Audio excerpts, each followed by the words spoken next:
welcome back to Reddit The Wire. Well, it's Haskell Day on Saturday at Monmouth, and there's an all-stakes pick four.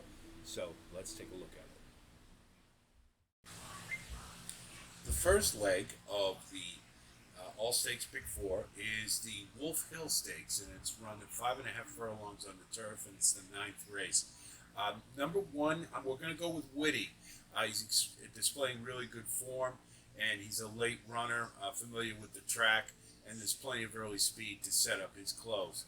Number two, we're going to go with Amen N. Hot barn right now, and this is another late runner, and I think he'll be coming late as well.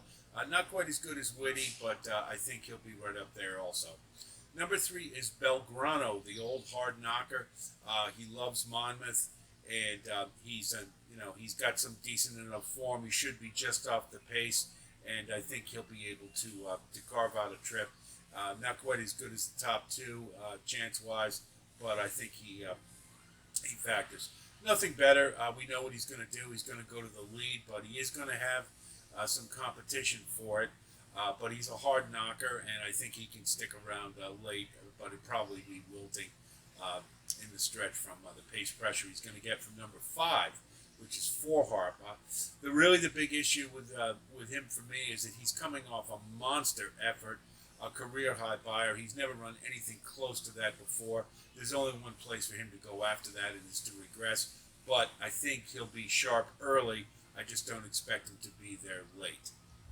The second leg is the Grade 3 Molly Pitcher, and it's run at 1 mile and an eighth. And number one, we're going to go with search results. You know, he's always the bridesmaid at the Grade 1 level, but he did win this last year, and it's a perfect spot for him. He should be attending the pace, and he should be having to be in a perfect position to take over late. Number two is Distinctly Possible. Another Chad Brown, I think, is moving in the right direction. He should be right off the pace as well. I just think he's not quite as good as search results, but, he could do it under the right circumstances because he is moving forward and could have another peak effort. Number three is Loved. He will be the pace in this race, and it is a speed-favoring track. I don't think he's quite as good or good enough to wire this field, but it is distinctly possible because he is really the lone speed. But I think he's a little bit of a cut below the likes of search results. Number four is Late Avida. Should be running late, and the track is not conducive to closers, but he is in good form, and he should be able to pick up some pieces and likely will be under. And number five is Shotgun Hottie. Cherie DeVoe, you never underestimate her when she brings a horse into a stakes race. This one is in decent form, and again will be rating behind the pace and should be able to stick around late, probably under most likely. The third leg is the 11th race, and it's the United Nations. It's a Grade 1 for 1 mile and 3/8 on the turf. So we're going to see all those, see some familiar faces here for those marathon distances. A new shooter is number one, Planetarium. Dick Mandela does not ship horses unless there's a reason for it, and this one has displayed really good form out west. Won the San Juan Capistrano pretty impressively. The distance shouldn't be a problem, and I think he's peaking at the right time. This should be a good spot for him. Should be up near the pace as well, and there isn't a lot here, so a lot of things to like. Number two is Catnip. He's on a three-race winning streak. He obviously likes Belmont, or Monmouth rather, and he's again another one who will be up near the pace, and that should give him a good position to capitalize late. I think Planetario is a little better, but Catnip's a win candidate for sure. Number three is Red Knight. You can't leave him off your tickets. You just can't. The 9-year-old always seems to be there, even when you think he's not going to be.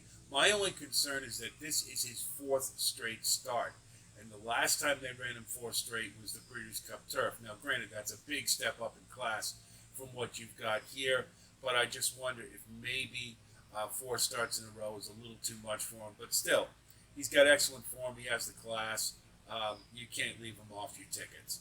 Number 5 is Limited Liability. In the Louisville, Shubagih's horse had a really nice close, and I think he's peaking at the right time. I'm not sure he's quite good enough to take this one down, but he'll be coming late. And number 5 is foreign relations. He kind of laid an egg in his last race as the chalk, but again, he's another one who will be up near the pace, and if he does rebound, he can capitalize on the lack of pace, and he should be there. And if he's good enough, he has a chance. The fourth leg is, of course, the Haskell. It's the 12th race, and it's a mile and an eighth on the dirt. This is a fantastic field. Obviously, Arabian Night is the horse to beat, and I'm going to use the extra Alneo. He's demonstrated some precocity. He's coming second off the layoff for Asmussen, whose barn is going really well right now. And the most important thing to me is that he has a race under him, whereas Arabian Night does not. It's a speed favoring track. He's going to be right on Arabian Night's throat latch. And that's the thing I've been waiting to see is some of these Baffords, when they get on the lead unchallenged, they're tough to beat. But I think he's going to get a challenge this time, and so I'm going to try to beat him. Arabian Night's coming off, number 2 is coming off a long layoff, and you're throwing him in at a mile and an eighth, and I think that's a bit of a challenge. Baffert, you can't underestimate him. I mean, he's certainly a win candidate, and if anybody could do it, he can. This one has a ton of talent. I just wonder about his ability to hang on after such a long layoff. Number 3 is Mage. Really the issue more than anything else is, aside from the fact he's on a speed-favoring track, is that his connections really want to win the Travers. So this is a tune-up. So likely he will not be all the way tuned up for this race. Still, you can't deny the talent. The other thing is the fact that track really doesn't favor a horse who's going to be coming off the pace. But of the closers, the late runners, I think he has the best chance to factor. But under, I think, is more likely. Number 4 is Go Rocket Ride. Again, Dick Mandela doesn't send horses east unless there's a reason for it. This one didn't have so great a start last time, but it was his first in a while, and I think it was merely a tune-up. He certainly demonstrated some ability at 3 in the San Felipe. One thing you can say is that the California horses, we really don't know that much about them because certainly Skinner and Practical Joke scratched out of the Derby. But I think it's safe to say that this one has some talent. I'm not sure he's as good as the top horses in this race, but he does have a speed favoring track. He should be right off the leaders, and then it'll be just a question if he's good enough. Probably not, but I think he can hang on for under. And number 5 is Tapatrice, everybody's favorite enigma. You just don't know what you're going to get with this horse.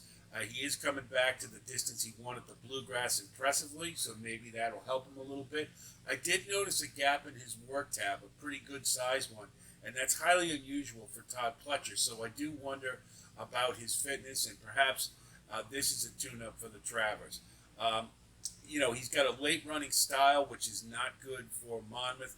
So, and then you have the between the ears issues, where you just don't know if he's going to be fired up to run his best race. So, he's got a lot of things working against him in this race. Certainly can't deny the talent, but I'm going to bet against him here. So that's a look at the All Stakes Pick 4, and I think it's a pretty good one. You got 4 really solid races to choose from. Hard to single any of them, really. And I hope our analysis helps. Wish you the best of luck with it this weekend. I think it's pretty exciting. If you like content like this, please go over to our website, rightatthewire.com, and there's some good opportunities for you there, full card analysis, amongst other things, for Saratoga right now. But you can always come back here for the other prominent stakes races where we'll have postings, of course. We also have our daily stakes posting for Saratoga, so you can always have that as well. And of course, if you do like what you see here, please like and subscribe, and we thank you so much for coming by, and I'll be talking to you in the very near future, and until then, be well.